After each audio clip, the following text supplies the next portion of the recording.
praying for help and an eerie entity offers you a deal, maybe you should just walk away.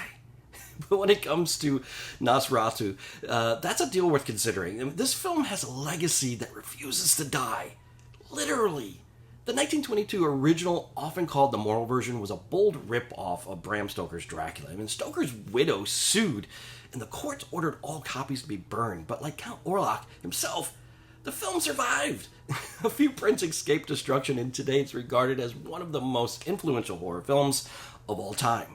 And then in 1979, Werner Herzog brought us Nosferatu the Vampire, a reimagining that added his philosophical touch. Now, Herzog is a fascinating figure, and some of you might recognize him as the villain from The Mandalorian's first season. And now, in 2024, Robert Eggers delivers his take on Nosferatu. Now, Eggers is known for The Witch, The Lighthouse, and The Northman, movies that are deeply atmospheric and often divisive, and some people love his slow burn, unsettling style, while others find it alienating. And this Nosferatu is no exception. It's visually stunning, dripping with atmosphere, and stays remarkably faithful to the 1922 original. Now, Eggers leans into the theatrical nature of the characters, which walk a fine line between camp and gravitas. Now, visually, this film is an absolute masterpiece.